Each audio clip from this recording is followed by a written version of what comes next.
Hello, thanks for tuning in to the first episode of My Road to Seven, Halloween edition. My name is Jonathan Grant, and I'm here to share with you the scariest moment of my life.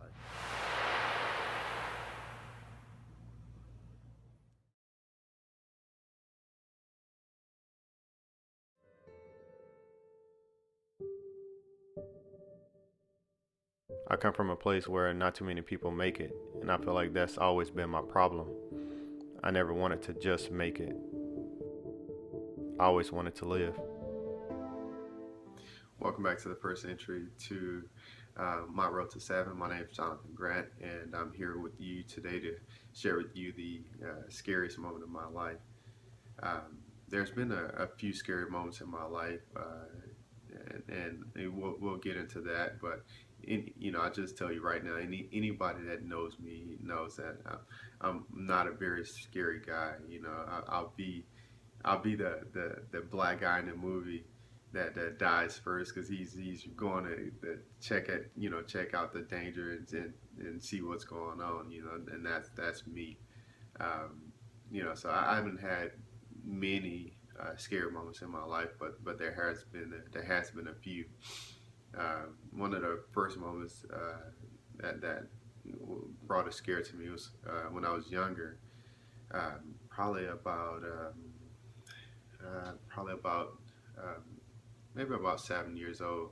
Our apartment caught on fire, and it was a one lower level apartment, and there's some apartments ahead of us, on top of us actually, and my mom asked me to go and tell them that our apartment was on fire, and I went up to tell them that the apartment was on fire, and by the time that we were coming down, the smoke was too heavy, the flames was too big, and we ended up having to wait up in the apartment upstairs till the firefighters arrived, and they were able to catch me. I had to at 7 years old. I had to jump out of a burning building, and that was a scary moment in my life.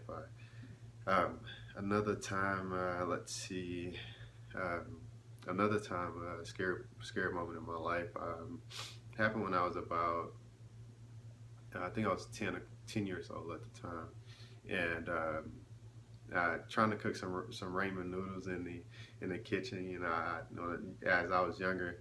Um, I always help my aunts, my grandma cook Thanksgiving dinners and stuff like that, and so I grew up a little chef, and one day I was there and making some ramen noodles. I was too short to reach the stove, and so I was standing in a chair and turned around, and my box was caught on fire, and I'm literally running through the house, man. Boxes in flames, just flames everywhere. And and I'll tell you one thing, man. When you're actually on fire, you're not thinking about the stop, dropping, and rolling.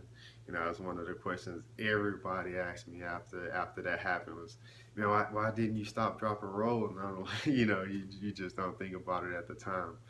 But it was a crazy moment in my life. It took maybe about I don't know, man, 3 4 months to heal. And during that time, I went like 3 days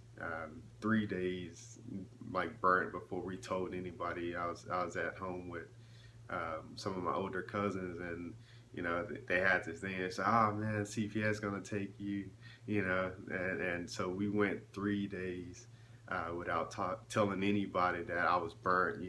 My cousins, they would go and steal the aloe vera sections off my grandma's aloe vera plant, and they'll come home and squeeze the aloe vera all down my back. I my I burnt my inner thigh, like half one side of my butt, um, the lower section of my back, like just totally burnt up. And they was coming home every night for like 3 days and squeezing aloe vera out the plant. to try to make me heal. And my aunt, she accidentally touched my back one day and raised my shirt up, and I almost had a heart attack. Man, she seen that how bad it was, and yeah, it got worse because we were sitting 3 days with just all of this burnt. It was crazy, crazy time. But then that was that. Another scary moment. Uh, let's see. Um, Another scary moment was um, when still younger, maybe about 16 at the time.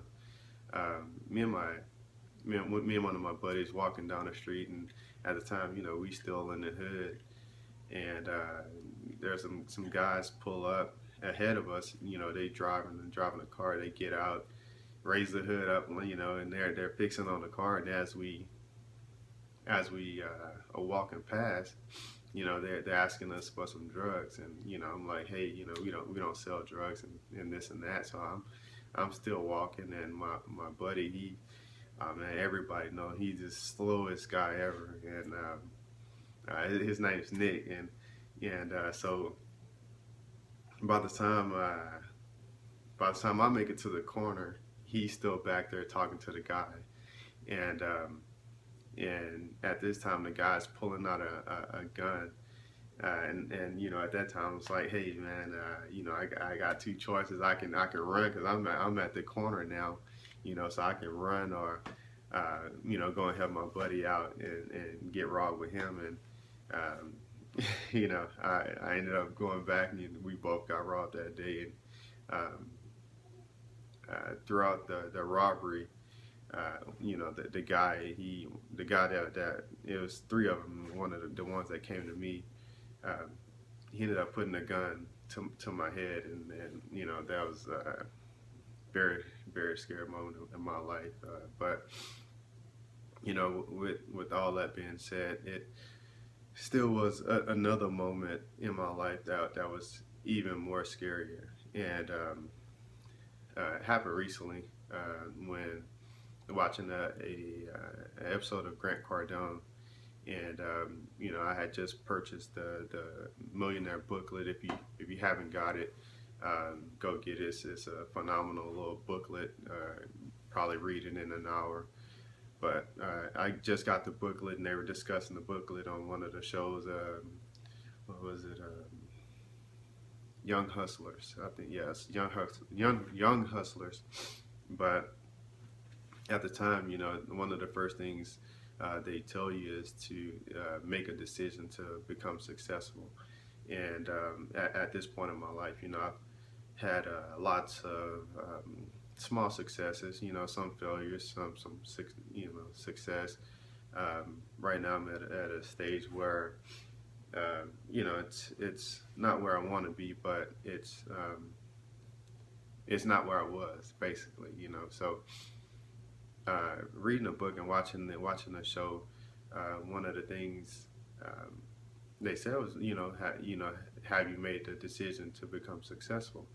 And I thought about it after that, and um, that night I made the decision to become successful, and it didn't hit me at the time, but the next day after that, I woke up and I'm like, man, uh, that it's crazy, because um, I've actually made the decision and committed to the decision, and now it's like you start to wonder and start to think about everything that comes with making that decision. It's the sacrifices you have to make with the sacrifices of your time. You have less time to go and do all of this crazy stuff.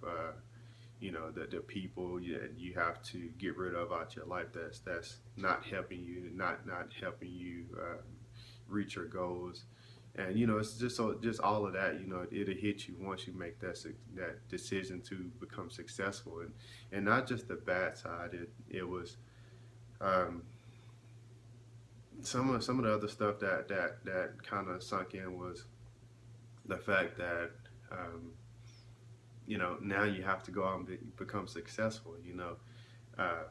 And that's a big part of where the stress was coming at. This the anxiety was coming from with me was now you have to go out and do something, and you have to do it on purpose now. It's not it's no longer a secret because at that after that point I started telling people, hey, this is what I want to do, and this is where I'm headed.